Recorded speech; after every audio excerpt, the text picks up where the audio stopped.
Hello everyone, welcome on my channel study classes.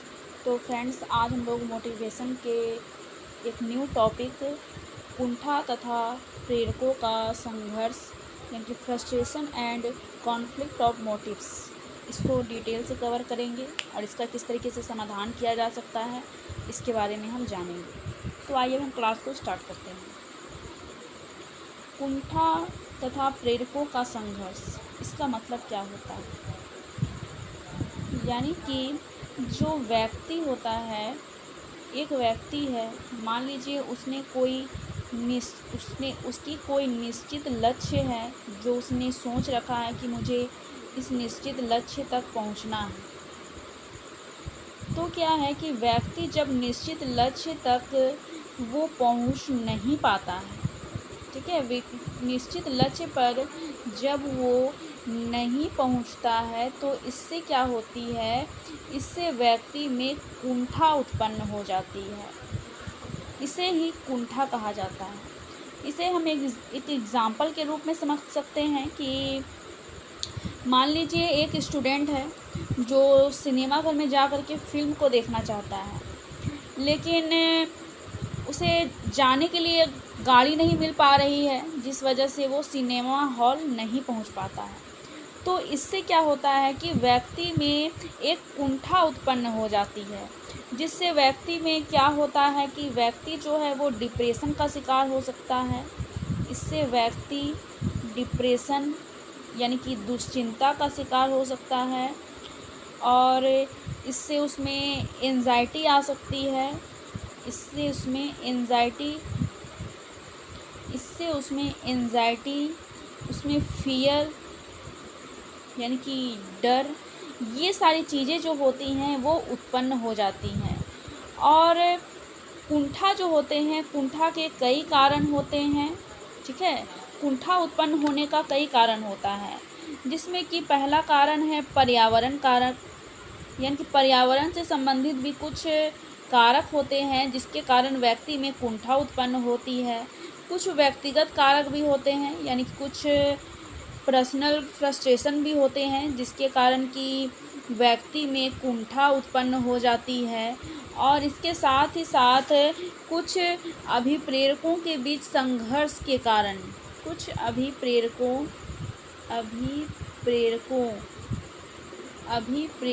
के बीच संघर्ष, इसके कारण व्यक्ति में कुंठा उत्पन्न होती है। तो ये 3 कारण हैं। पहला तो है कि पर्यावरण के कारण व्यक्ति में कुंठा उत्पन्न होता है, जिसे इन्वायरमेंटल फोर्स कहा जाता है या फैक्टर्स हम कह सकते हैं। फिर है दूसरा व्यक्तिगत कारक यानी कि पर्सनल फैक्टर्स, और तीसरा है अभिप्रेरकों के बीच संघर्ष यानी कि कॉन्फ्लिक्ट ऑफ मोटिव्स, इसके कारण व्यक्ति में कुंठा उत्पन्न होती है। आइए अब हम इन तीनों टाइप्स को डिटेल के साथ कवर करते हैं। पहला है पर्यावरणीय कुंठा यानी कि इन्वायरमेंट फ्रस्ट्रेशन। इसमें क्या होता है कि जब व्यक्ति में जब पर्यावरण के कारण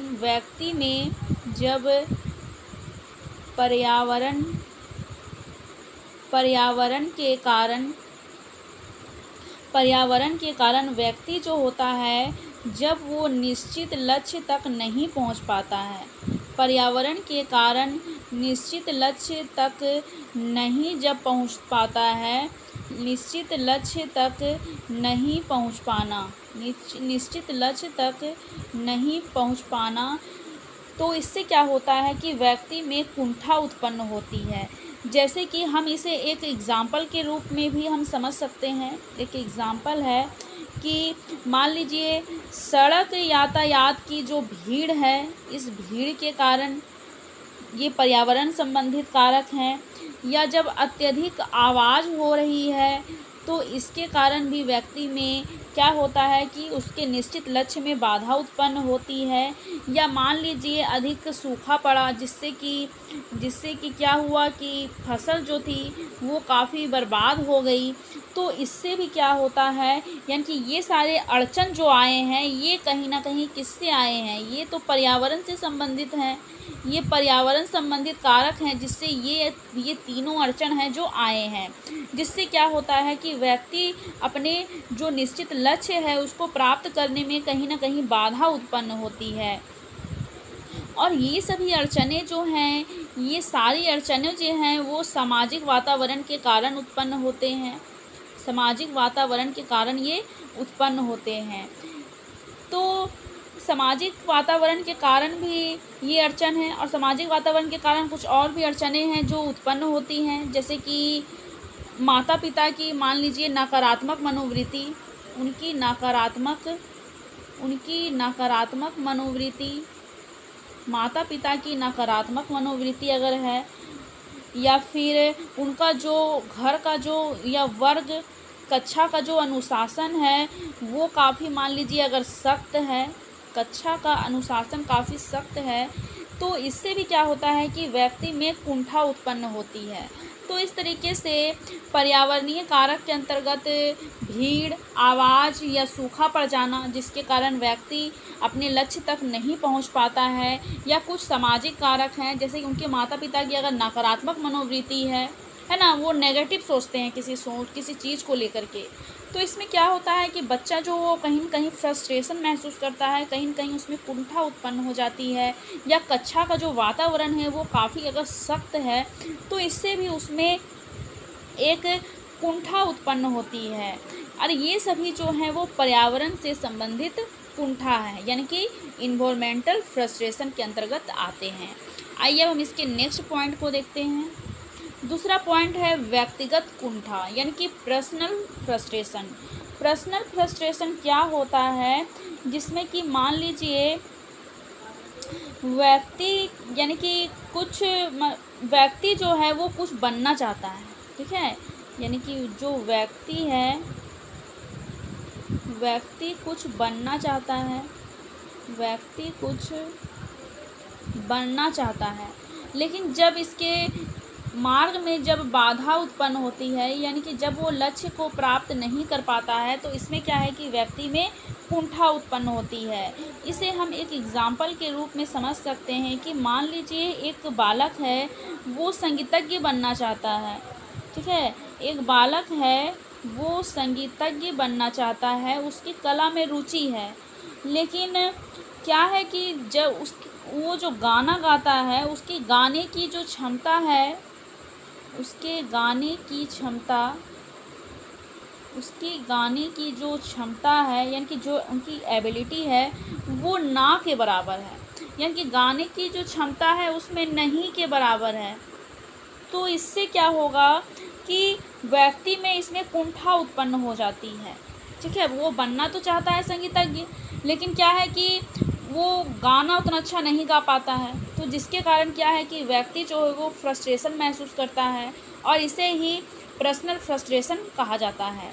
आइए हम नेक्स्ट टॉपिक को देखते हैं। नेक्स्ट इसका जो प्रकार है या टाइप है वो है संघर्ष उत्पन्न कुंठा, यानी कि कॉन्फ्लिक्ट प्रोड्यूस्ड फ्रस्ट्रेशन। इसमें क्या होता है कि जब कोई दो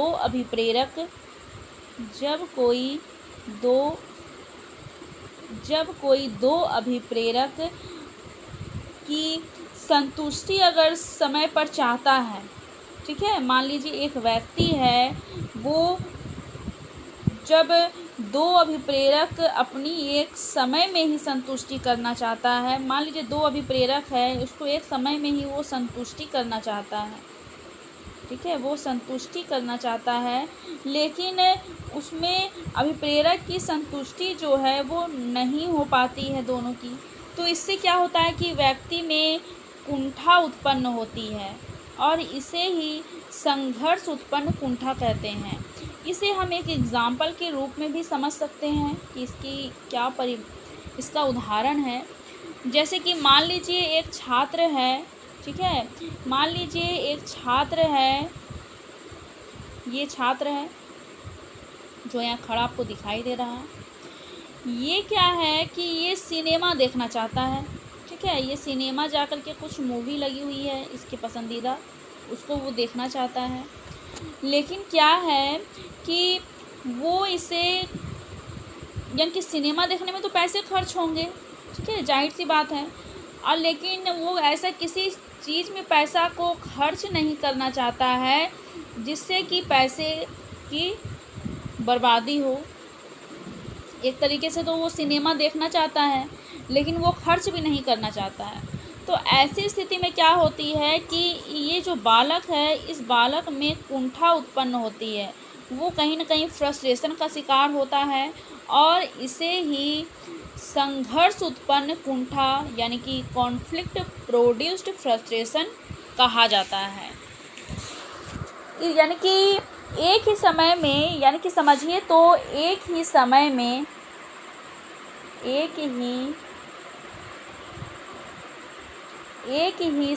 में अभिप्रेरक उत्पन्न होकर अपना यानी कि संतुष्टि चाहता है कि मान लीजिए हमको एक समय में ये भी चाहिए और ये भी चाहिए, लेकिन क्या होता है कि दोनों के बीच कहीं ना कहीं संघर्ष उत्पन्न हो जाता है, एक मानसिक संघर्ष की स्थिति उत्पन्न हो जाती है जिसके कारण व्यक्ति में कुंठा उत्पन्न हो जाता है, जिसमें कि कर्ट लेविन जो हैं, जिसमें कि कर्ट लेविन 1972 इन्होंने अभिप्रेरक के संघर्ष जो है इसे 4 भागों में बांटा है। ठीक है, अभिप्रेरक के संघर्षों को इन्होंने 4 भागों में डिवाइड किया है और इसके आधार पर बांट करके बतलाया है। आइए अब हम उनको देखते हैं। देखिए, पहला है उपागम संघर्ष यानी कि अप्रोच कॉन्फ्लिक्ट। इसमें क्या होता है कि जब व्यक्ति के सामने दो धनात्मक, ठीक है, व्यक्ति के सामने इधर भी धनात्मक है और इधर भी धनात्मक है, दोनों तरफ क्या है कि पॉजिटिव जब लक्ष्य होते हैं तो दोनों की प्राप्ति जो है व्यक्ति एक साथ कर लेना चाहता है।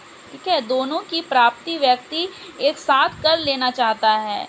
इससे उस व्यक्ति में एक क्या होता है कि संघर्ष उत्पन्न हो जाती है। वो चाहता है कि एक समय पर वो इसको भी प्राप्त कर ले और इसको भी प्राप्त कर ले, वो नौकरी भी प्राप्त कर ले और एक समय पर वो अच्छा घर भी प्राप्त कर ले। दोनों पॉजिटिव हैं, पॉजिटिव लक्ष्य हैं, पॉजिटिव गोल हैं। तो इसमें क्या होता है कि व्यक्ति में जो संघर्ष उत्पन्न होती है उसे ही उपागम संघर्ष कहा जाता है, यानी कि दोनों इसमें क्या होंगे, पॉजिटिव होंगे। ठीक है, इससे मान लीजिए हम एक उदाहरण के रूप में इसे समझ सकते हैं, इसे हम एक एग्जाम्पल के रूप में देख सकते हैं कि मान लीजिए एक स्टूडेंट है जो रात में क्या है कि अपने मित्र की शादी में वो बारात में जाना चाहता है। ठीक है, रात में वो अपने मित्र के जो शादी है उसके बारात में वो जाना चाहता है और साथ ही साथ वो सोचता है कि उसी समय वो अपने पिता के साथ जाकर के बाज़ार से कुछ सामान भी खरीद लेगा। तो इससे जो संघर्ष उत्पन्न होता है इसे ही उपागम संघर्ष कहा जाता है। और इस तरह का जो संघर्ष होता है इसमें किसी तरह का सान्वेगिक व्यवहार, इसमें किसी भी तरह का सान्वेगिक व्यवहार यानी कि इमोशनल बिहेवियर की उत्पत्ति नहीं होती है। आइए अब हम इसके नेक्स्ट पॉइंट को देखते हैं। सेकेंड है परिहार संघर्ष। ठीक है, परिहार संघर्ष, एवॉइडनेस। ठीक है, एवॉइड्स कॉन्फ्लिक्ट। इसके अंतर्गत क्या होता है, इसके अंतर्गत ये होता है कि इस तरह के संघर्ष में व्यक्ति के सामने दो ऋणात्मक, ठीक है, इस तरह के संघर्ष में व्यक्ति में दो ऋणात्मक लक्ष्य होते हैं, दो ऋणात्मक लक्ष्य होते हैं और इन दोनों लक्ष्यों में से व्यक्ति किसी एक को स्वीकार करना ही होता है। ठीक है। ये दो ऋणात्मक लक्ष्य हैं जिसमें कि व्यक्ति को किसी दोनों में से किसी एक को ही स्वीकार करना होता है। तो इस समय क्या होता है कि व्यक्ति में परिहार संघर्ष उत्पन्न हो जाती है। यानी कि इसे हम एक एग्जाम्पल के रूप में भी समझ सकते हैं कि मान लीजिए कोई छात्र है, वो पढ़ना नहीं चाहता है। एक छात्र है, वो पढ़ना नहीं चाहता है, लेकिन वो ये भी चाहता है कि वो परीक्षा में असफल ना हो। वो ये भी चाहता है कि वो परीक्षा में वो असफल ना हो, जिससे क्या होता है कि व्यक्ति में परिहार संघर्ष इसी समय उत्पन्न हो जाता है। इसे ही परिहार संघर्ष कहते हैं कि एक समय तो बच्चा क्या है कि वो पढ़ना नहीं चाह रहा है, लेकिन ये भी चाहता है कि हम परीक्षा में असफल भी ना हो। तो इसे ही परिहार संघर्ष कहा जाता है। आइए अब हम नेक्स्ट देखते हैं। नेक्स्ट है उपागम परिहार संघर्ष, यानी कि अप्रोच अवॉइडेंस कॉन्फ्लिक्ट। इसके अंतर्गत क्या होता है, इसको हम देखते हैं। यानी कि व्यक्ति जब किसी लक्ष्य को प्राप्त करना चाहता है, इसमें क्या होता है कि मान लीजिए एक व्यक्ति है, वो व्यक्ति किसी लक्ष्य को वो प्राप्त करना चाहता है, लेकिन उसी लक्ष्य के कुछ ऐसे भी पहलू होते हैं जिससे कि वो दूर रहना चाहता है। ठीक है, उस लक्ष्य के कुछ ऐसे पहलू हैं, उससे वो दूर रहना चाहता है। तो इससे उसके मन में एक विशेष संघर्ष उत्पन्न हो जाता है। इससे उसके मन में एक क्या होती है कि एक संघर्ष उत्पन्न हो जाता है। इसे ही उपागम परिहार संघर्ष कहा जाता है। इसे हम एक एग्जाम्पल के रूप में भी समझ सकते हैं कि मान लीजिए एक लड़की है, वो लोकप्रिय नायिका बनना चाहती है। ठीक है, एक लड़की है, वो लोकप्रिय नायिका बनना चाहती है, लेकिन जब वो स्टेज में जाती है, जब वो स्टेज में परफॉर्मेंस करने के लिए जाती है, तो क्या है कि वो स्टेज में जाते ही पूरा डर जाती है। और ऐसी स्थिति में क्या होता है कि उसमें उपागम परिहार संघर्ष उत्पन्न हो जाता है, जिससे क्या है कि उसका जो परफॉर्मेंस रहता है वो कहीं ना कहीं खराब हो जाता है। तो इसे ही उपागम परिहार संघर्ष हम कहते हैं। यानी कि व्यक्ति यह निश्चित नहीं कर पाता है कि वह लक्ष्य की ओर आगे बढ़े कि वो दूर हट जाए। एक तरफ तो वो नायिका बनना चाहती है, लेकिन जैसे ही वो जाती है स्टेज पर, तो उसका क्या होता है कि सेल्फ कॉन्फिडेंस जो होता है वो काफ़ी गिर जाता है और वो डर जाती है कि मैं यहाँ पर अच्छा से परफॉर्मेंस कर पाऊँगी कि नहीं कर पाऊँगी। इसमें जो व्यक्ति होता है वो ये डिसाइड नहीं कर पाता है कि वो लक्ष्य की ओर आगे बढ़े या उससे दूर हट जाए। तो इससे व्यक्ति में एक मानसिक संघर्ष उत्पन्न होता है और इसी संघर्ष को उपहार परिहार संघर्ष कहा जाता है। इसके बाद इसमें कुछ अन्य इसके अंतर्गत आते हैं। उपागम परिहार संघर्ष के कुछ अभिप्रेरक, इनके बीच कुछ अभिप्रेरकों के बीच कुछ अधिक पाया जाता है। ठीक है, यानी कि उपागम परिहार संघर्ष मूलतः निम्नलिखित अभिप्रेरकों के बीच में पाए जाते हैं। ये कौन कौन से अभिप्रेरक हैं, आइए अब हम इनको जानते हैं। पहला है स्वतंत्रता बनाम निर्भरता अभिप्रेरक, यानी कि इंडिपेंडेंस वर्सेस डिपेंडेंस मोटिव। इसके अंतर्गत क्या होता है कि व्यक्ति जब तनाव तथा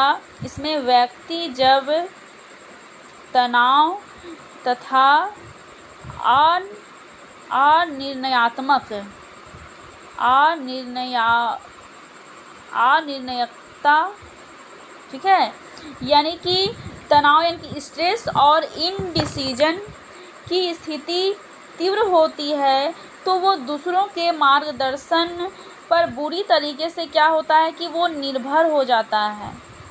यानी कि समझिए तो एक छोटे बच्चे के समान, जैसे एक छोटा बच्चा जो होता है वो अपने पेरेंट्स पर कहीं ना कहीं डिपेंडेंट होता है, तो उसी तरीके का हो जाना, इसे ही स्वतंत्रता बनाम निर्भरता कहा जाता है। और ये यानी कि कब उत्पन्न होती है, जब उपागम परिहार संघर्ष उत्पन्न होता है। आइए अब नेक्स्ट देखते हैं। नेक्स्ट है घनिष्ठता बनाम अलगाव, इंटीमेसी वर्सेस आइसोलेशन। इसमें क्या होता है कि जब हम किसी अत्यधिक घनिष्ठ संबंध, ठीक है, जब हम अत्यधिक घनिष्ठ संबंध जब हम अत्यधिक घनिष्ठ संबंध स्थापित करने की इच्छा रखते हैं, ठीक है, घनिष्ठ संबंध स्थापित करने की इच्छा रखते हैं और साथ ही साथ इस बात से हम डरते भी हैं, साथ ही साथ हमारे मन में इस बात का डर होता है कि वह व्यक्ति क्या है कि जब हमारी कमजोरियों को जान जाएगा, हर व्यक्ति में कुछ ना कुछ कमजोरी पाई जाती है, तो इसमें व्यक्ति ये सोचता है कि जब वो हमारी कमजोरी को जान जाएगा तो इससे क्या है कि वो उससे अलग रहना पसंद करने लगेगा। इससे क्या होता है कि व्यक्ति में एक मानसिक संघर्ष उत्पन्न हो जाता है, जिसे उपागम परिहार संघर्ष कहा जाता है। यही घनिष्ठता बनाम अलगाव का एक महत्वपूर्ण उदाहरण है। आइए अब हम नेक्स्ट देखते हैं, सहयोग बनाम प्रतिस्पर्धा, यानी कि कोऑपरेशन वर्सेस कंपटीशन। इसमें क्या होता है कि मान लीजिए भाई भाई है ना, भाई भाई है या भाई बहन है, इनमें क्या होता है कि प्रतिस्पर्धा उत्पन्न हो जाती है। स्कूल में प्रतिस्पर्धा उत्पन्न हो जाना, या कॉलेज में जब हम पढ़ते हैं तो कॉलेज में प्रतिस्पर्धा उत्पन्न हो जाना, ये सारी चीज़ें जो होती हैं, लेकिन ये सारी चीज़ें होती हैं, ठीक है, हमें प्रतिस्पर्धा हो जाती है भाई भाई में, भाई बहन में कि हमें आगे निकलना है, हमें फर्स्ट आना है, ये सारी चीज़ें हो जाती हैं। लेकिन साथ ही साथ हम लोगों को ये भी सिखाया जाता है कि हमें दूसरे लोगों की मदद करनी चाहिए। अगर किसी को हमारी मदद की आवश्यकता है तो हमें दूसरों की मदद भी करनी चाहिए, ये बातें भी हमें बताई जाती हैं। तो इससे क्या होता है, इससे सहयोग की भावना का विकास होता है, इससे सहयोग की भावना का विकास होता है। तो इसी तरह की परिस्थिति जब होती है तो इससे उपागम परिहार संघर्ष उत्पन्न होता है, यानी कि एक तो सहयोग करना चाहिए ये भी जानता है और प्रतिस्पर्धा भी होगी, तो इससे व्यक्ति में संघर्ष की स्थिति उत्पन्न हो जाती है। अब नेक्स्ट है आवेगों की अभिव्यक्ति बनाम नैतिक मान, यानी कि impulse expression versus moral standards. इसमें क्या होता है कि मान लीजिए व्यक्ति में कुछ ऐसी इच्छा है जिससे कि वो सोचता है कि अगर वो उस इच्छा को समाज के सामने अगर लाता है, कुछ अनैतिक इच्छा है उसके मन में, और उस इच्छा को अगर वो समाज के सामने लाता है या उसकी अभिव्यक्ति करता है, तो इससे क्या होता है कि उसका जो नैतिक मान है उसमें एक टकराव की स्थिति उत्पन्न हो जा सकती है। इससे व्यक्ति में क्या होता है कि वो उपागम परिहार संघर्ष उसमें उत्पन्न हो जाता है। मान लीजिए कोई कार्य है जो समाज के लिए काफ़ी लज्जित करने वाला कार्य है, तो इसकी अभिव्यक्ति से क्या होगा, वो यानी कि ये दो ऐसे क्षेत्र हैं जहाँ पर कि आवेगों की जो अभिव्यक्ति होती है वो दोनों में कहीं ना कहीं टकराव से हो जाता है, तो इससे व्यक्ति में एक तरीके से संघर्ष उत्पन्न होता है। आइए अब हम नेक्स्ट पॉइंट को देखते हैं, इसका 4th पॉइंट है बहु उपागम परिहार संघर्ष, यानी कि मल्टीपल अप्रोच अवॉइडेंस कॉन्फ्लिक्ट। इसमें क्या होता है कि व्यक्ति में संघर्ष जो होता है, यानी कि इसमें व्यक्ति में संघर्ष में दो या दो से अधिक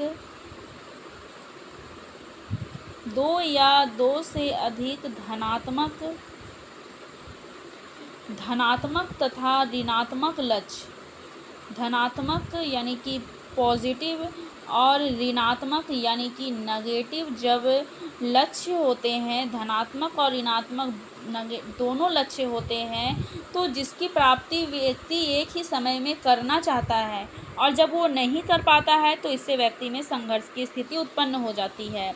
इसे हम एक एग्जाम्पल के रूप में भी समझ सकते हैं कि मान लीजिए एक लड़की है, ठीक है, ये लड़की क्या है कि यानी कि एक नौकरी करती है, ये लड़की क्या है, ये नौकरी करती है, ये नौकरी करती है और इसकी शादी होने वाली है, वो भी इसके मनपसंद लड़के से होने वाली है। ठीक है, और मनपसंद लड़के से क्या होने वाली है, तो इसकी शादी होने वाली है। तो ये सारे क्या हुए, तो ये सारे एक धनात्मक लक्ष्य हो गए। पहला तो धनात्मक लक्ष्य है इसकी नौकरी, दूसरा इसका धनात्मक लक्ष्य है कि इसका मनपसंद है, और तीसरा धनात्मक लक्ष्य है इसकी शादी। तो ये सारे क्या हैं कि एक से अधिक उसमें धनात्मक लक्ष्य उत्पन्न हो रहे हैं। लेकिन इसमें क्या है कि कुछ ये सारे हैं धनात्मक, ठीक है, ये सारे धनात्मक यानी कि पॉजिटिव लक्ष्य हैं, और इसमें कुछ ऋणात्मक लक्ष्य भी हैं, इसमें कुछ ऋणात्मक लक्ष्य भी हैं। जैसे कि मान लीजिए अगर इसकी शादी हो जाती है तो इसे नौकरी छोड़नी पड़ेगी, क्योंकि जहाँ इसकी शादी होगी वो तो दूसरी जगह पर हो रही है। इससे क्या होगा कि उसे दूसरे शहर में भी जाना पड़ेगा, इसके साथ ही साथ क्या है कि लड़का जो है वो नौकरी नहीं करता है, इससे क्या होगी कि पैसे की समस्या उत्पन्न हो जाएगी। तो ये क्या हुआ कि एक तो इसका पहला ऋणात्मक जो लक्ष्य है वो हो गया है नौकरी, क्योंकि इसे नौकरी छोड़नी पड़ेगी। दूसरा हो गया है शहर, इसे दूसरे शहर में जाकर रहना पड़ेगा। और तीसरा है कि इसकी पति की नौकरी नहीं है, जिससे कि पैसे की समस्या हो सकती है अगर इसने नौकरी को छोड़ दिया। तो इस तरीके से क्या होता है कि किसी व्यक्ति में दो या दो से अधिक, एक तो धनात्मक और दूसरा ऋणात्मक, ये दोनों लक्ष्य उत्पन्न हो जाते हैं। और इसे ही यानी कि इसमें जो महिला है वो अपनी अपनी दिशा में सोचने के लिए बाध्य हो जाती है, जिसमें क्या होता है कि उसमें मानसिक संघर्ष उत्पन्न हो जाता है, और इसी संघर्ष को बहु उपागम परिहार संघर्ष कहा जाता है। तो इस तरीके से हमने कुछ जो कुंठा उत्पन्न होती है व्यक्ति में जो कुंठा उत्पन्न होती है उनको डिटेल से कवर किया। इसके कुछ महत्वपूर्ण पॉइंट थे, उसको हमने डिटेल से देखा कि कुछ पर्यावरण संबंधित कुंठा उत्पन्न होते हैं, कुछ व्यक्तिगत संबंधित कुंठा उत्पन्न होते हैं, और कुछ अभिप्रेरकों के बीच कुंठा उत्पन्न होते हैं। इसके अंतर्गत हमने कुछ महत्वपूर्ण जो इसके पॉइंट्स थे उसको हमने देखा, पूरे डिटेल से समझा। और आइए अब हम आगे देखते हैं इसका समाधान आखिर कैसे किया जा सकता है।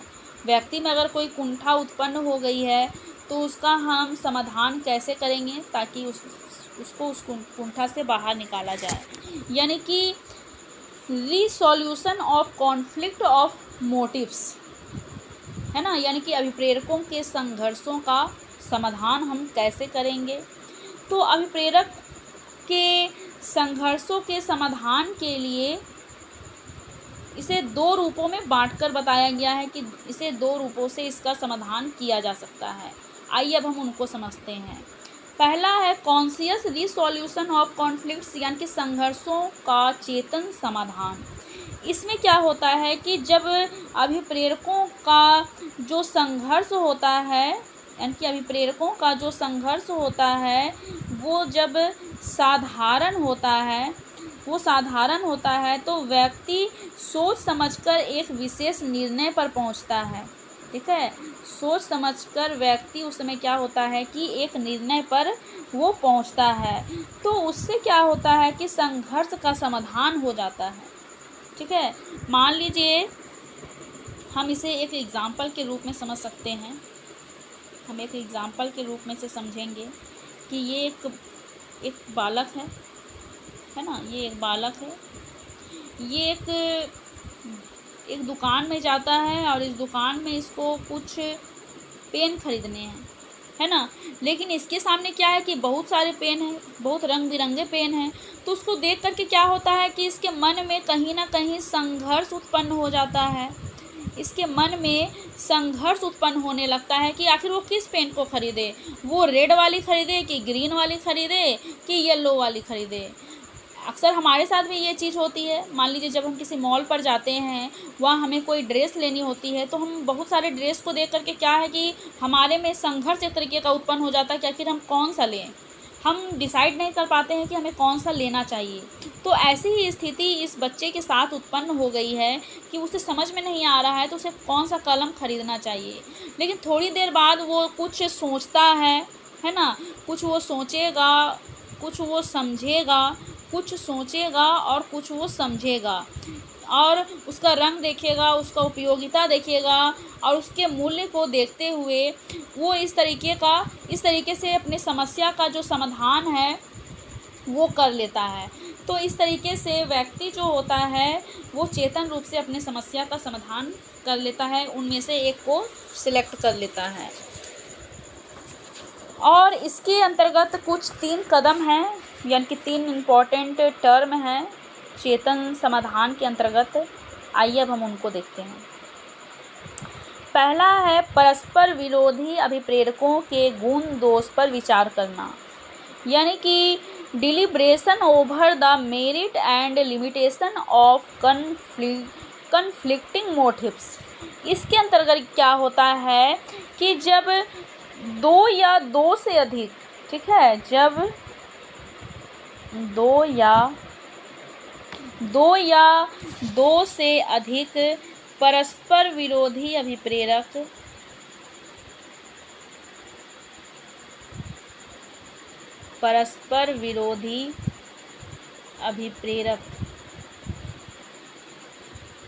यानी कि 2 या 2 से अधिक परस्पर विरोधी अभिप्रेरक व्यक्ति के मन में संघर्ष उत्पन्न होता है, तो व्यक्ति क्या करता है कि तुरंत ही इसका क्या करता है कि समाधान करने के लिए वो तत्पर हो जाता है। और वह प्रत्येक अभिप्रेरक का पहले तो वो गुण दोष देखता है कि इसमें क्या अच्छाई है, इसमें क्या बुराई है। मान लीजिए हमें किसी 2 चीज़ के में सेलेक्ट करना है, ये 2 चीज़ हैं, है ना, दो लड़के हैं या मान लीजिए 2 लड़कियां हैं। इन दोनों में से एक को सेलेक्ट करना है तो पहले तो वो दोनों का गुण देखेगा कि इसमें क्या क्या क्वालिटीज़ है और क्या क्या इसमें दोष हैं। फिर अगले लड़की के बारे में वो फिर गुण को देखेगा कि ये क्वालिटीज़ है, ये उसमें गुण है। फिर वो डिसाइड करेगा कि आखिर उसको किसको सेलेक्ट करना है। तो इस तरीके से जो परस्पर विरोधी अभिप्रेरक के गुण दोष पर वो विचार करके जब वो किसी निष्कर्ष पर पहुंचता है, तो इस तरीके से क्या होता है कि उसका जो संघर्ष होता है उसका वो समाधान कर लेता है। आइए अब हम नेक्स्ट देखते हैं। नेक्स्ट है किसी निर्णय पर पहुंचना, यानी कि अराइविंग एट अ डिसीजन। इसमें क्या होता है कि प्रत्येक परस्पर विरोधी अभिप्रेरक के गुण दोष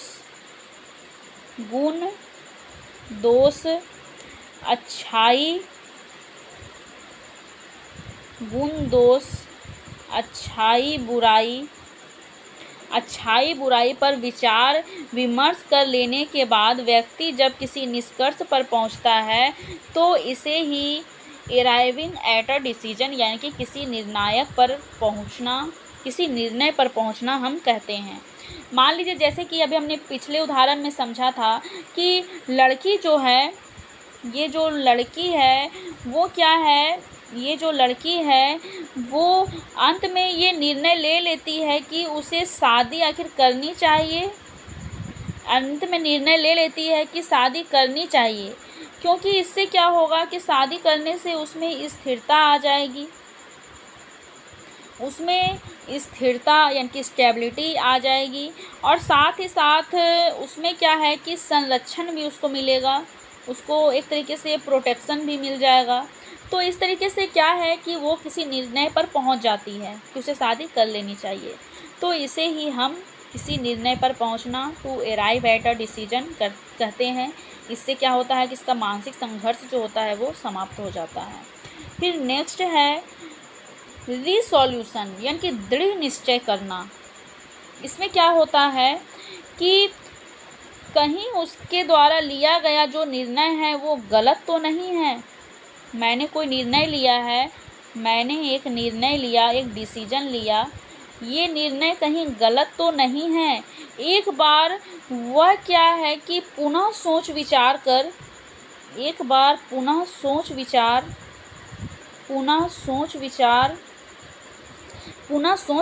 कर निर्णय यानी कि निर्णय लेती है, तो इससे क्या है कि उसमें एक विश्वास उत्पन्न होता है।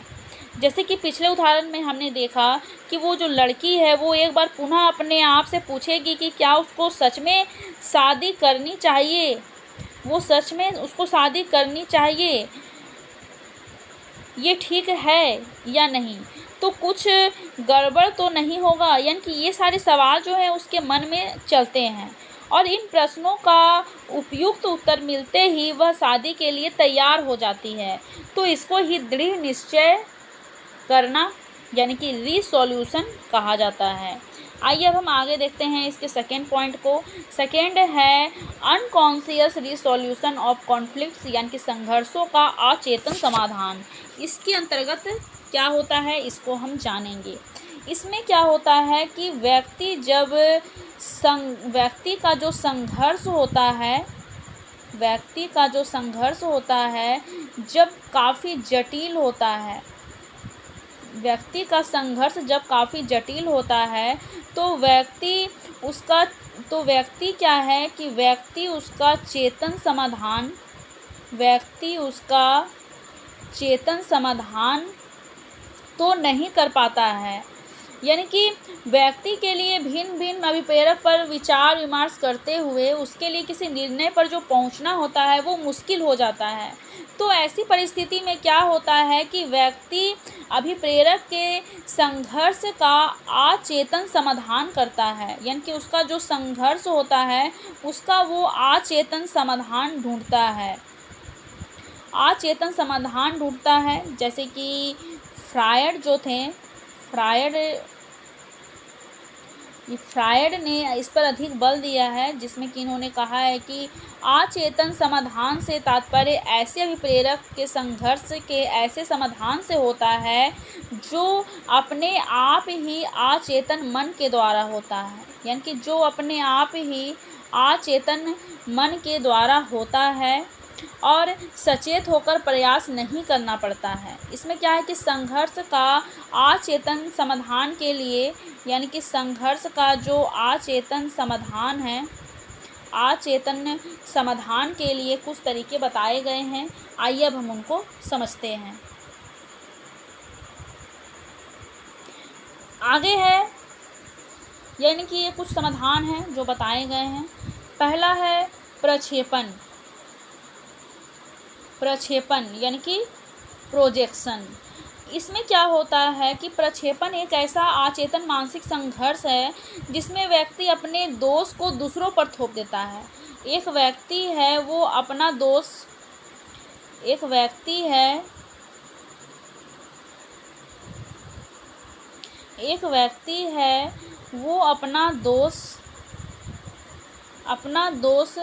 दूसरों पर थोप देता है, दूसरों पर थोप देता है और इससे क्या है कि उसका मानसिक संघर्ष कम होता है।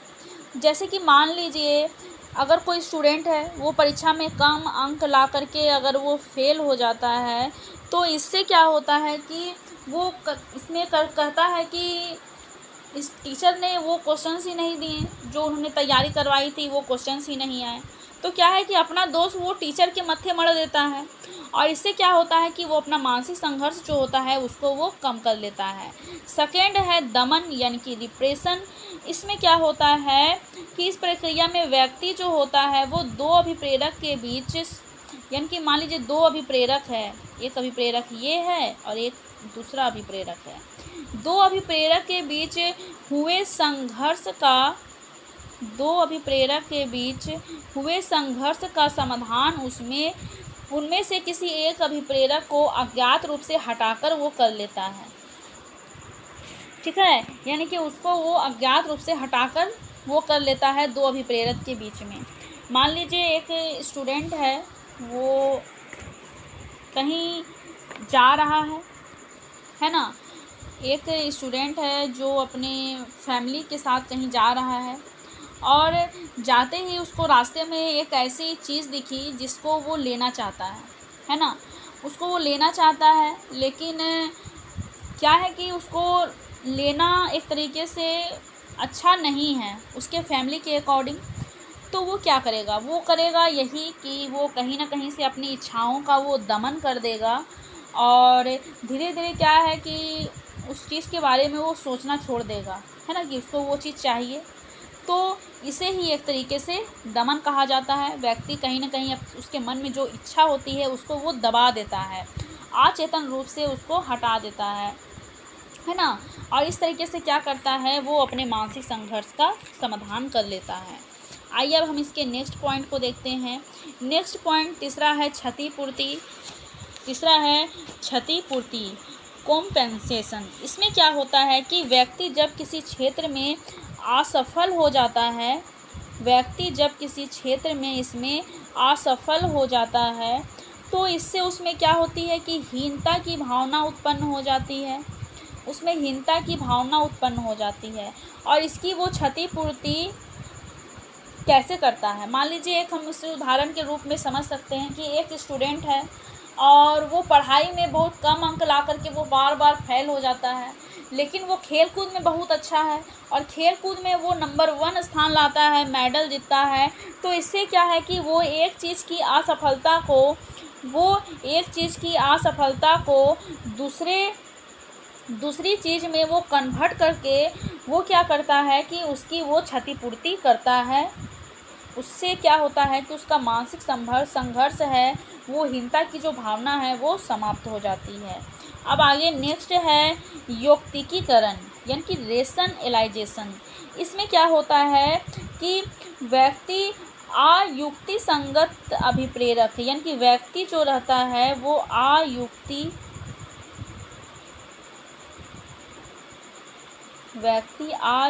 संगत अभिप्रेरक से उत्पन्न जो मानसिक संघर्ष का समाधान अभिप्रेरक की युक्ति संगत बनाकर वो कर लेता है। ठीक है, इसके हम एक एग्जाम्पल के रूप में समझ सकते हैं कि मान लीजिए एक लड़का है, ठीक है, ये एक लड़का है और इस लड़के को ये लड़की जो है वो काफ़ी पसंद है ना, लेकिन ये लड़की क्या है जो इसको भाव ही नहीं दे रही है ना।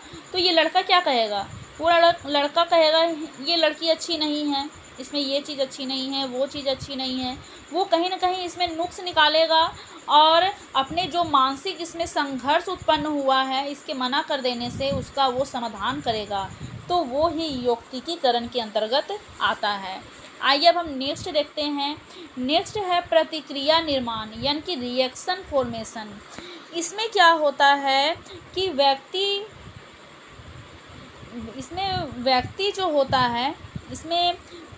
जो होता है वो अवांछित अभिप्रेरक, इसमें व्यक्ति जो होता है अवांछनीय अभिप्रेरक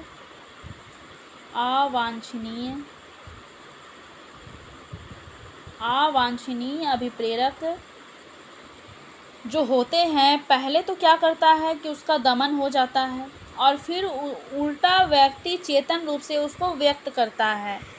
जैसे कि मान लीजिए हम इसे एक एग्जाम्पल के रूप में समझते हैं कि एक मान लीजिए भाई है ना, भाई को अपने बहन से, एक भाई है और एक बहन है ना, भाई है और बहन है, किसी कारणवश काफ़ी घृणा हो जाती है ना।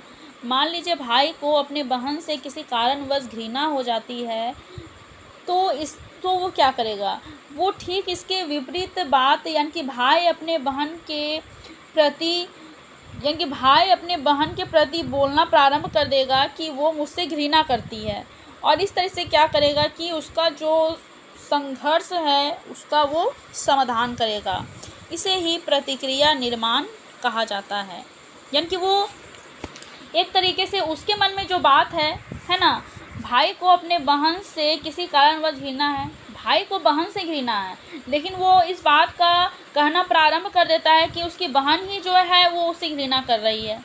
तो इसमें क्या किया, इसमें उसने क्या किया कि प्रतिक्रिया निर्माण किया। इसे ही प्रतिक्रिया निर्माण कहा जाता है। नेक्स्ट है रूपांतरण।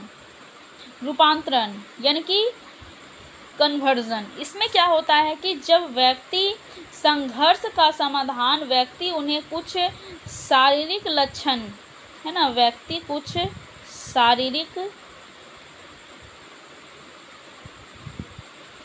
शारीरिक लक्षण में बदलकर करता है। जब व्यक्ति के सामने कोई संघर्ष उत्पन्न होता है तो उसको वो शारीरिक लक्षण के रूप में अगर उसको उत्पन्न करता है तो इसे ही रूपांतरण कहा जाता है। इसे हम एक एग्जाम्पल के रूप में समझेंगे कि मान लीजिए एक व्यक्ति है, उसको घर में चोरी करने की आदत है ना, घर में कहीं भी पैसा रहा उसे चुरा लिया। तो इससे क्या, लेकिन वो जानता है कि चोरी जो करनी है, चोरी करना गलत बात है, इस बात को भी वो जानता है, चोरी करने की उसको आदत है और ये भी जानता है कि चोरी करना गलत है। तो इस तरीके से वो क्या करेगा कि अपने हाथ में लकवा का रोग, ठीक है, अपने हाथ में लकवा का रोग हो गया है। इससे संघर्ष का समाधान भी हो जाएगा। क्या है कि उसके हाथ में अगर लकवा हो गया है तो उसका हाथ तो उठेगा नहीं, काम नहीं करेगा, जिससे क्या है कि उसको चोरी करने का जो आदत है वो कहीं ना कहीं रुक जाएगा और इससे उसके मन में जो मानसिक संघर्ष हुआ था उसका समाधान हो जाएगा। तो इसे ही रूपांतरण कहा जाता है। आइए अब हम नेक्स्ट देखते हैं। नेक्स्ट है डिस्प्लेसमेंट यानी कि विस्थापन। इसमें क्या होता है कि व्यक्ति अपने अभिप्रेरकों के संघर्ष का जो समाधान होता है वो मजबूत व्यक्ति की ओर से ध्यान हटा करके कमज़ोर व्यक्ति, ठीक है, कमज़ोर व्यक्ति की ओर देकर करता है। जैसे कि मान लीजिए कि किसी छात्र को वर्ग में जब शिक्षक द्वारा डांट पड़ती है तो वो क्या करता है, वो घर में आता है और घर जब वो पहुंचता है तो उस डांट को वो क्या है कि अपने भाई और बहन को पीट करके निकाल देता है। वो क्लास में तो वो डांट खाया और उसका गुस्सा वो टीचर पर तो नहीं निकाल सकता है, तो वो घर में आता है और अपने छोटे बहन या भाई को वो डांटता है या मारता है। तो इससे क्या करता है कि वो उसका जो संघर्ष है वो कहीं ना कहीं अन्य पर वो डिस्प्लेसमेंट कर देता है, यानी कि विस्थापन कर देता है। अपना गुस्सा दूसरे का गुस्सा किसी और पर निकाल देना, इसे ही विस्थापन कहा जाता है। अब नेक्स्ट है उदात्तीकरण मतलब कि सब्लिमेशन। इसमें क्या होता है कि कभी कभी अभिप्रेरकों से उत्पन्न संघर्ष का समाधान जब व्यक्ति अपनी इच्छा से, यानी कि व्यक्ति जो है जब वो अपनी इच्छा में एक ऐसा मोड़ लाकर करता है, ठीक है, जब वो अपनी इच्छा में एक मोड़ लाकर करता है जिससे कि समाज में क्या होता है कि उसको प्रशंसा वो प्राप्त करता है।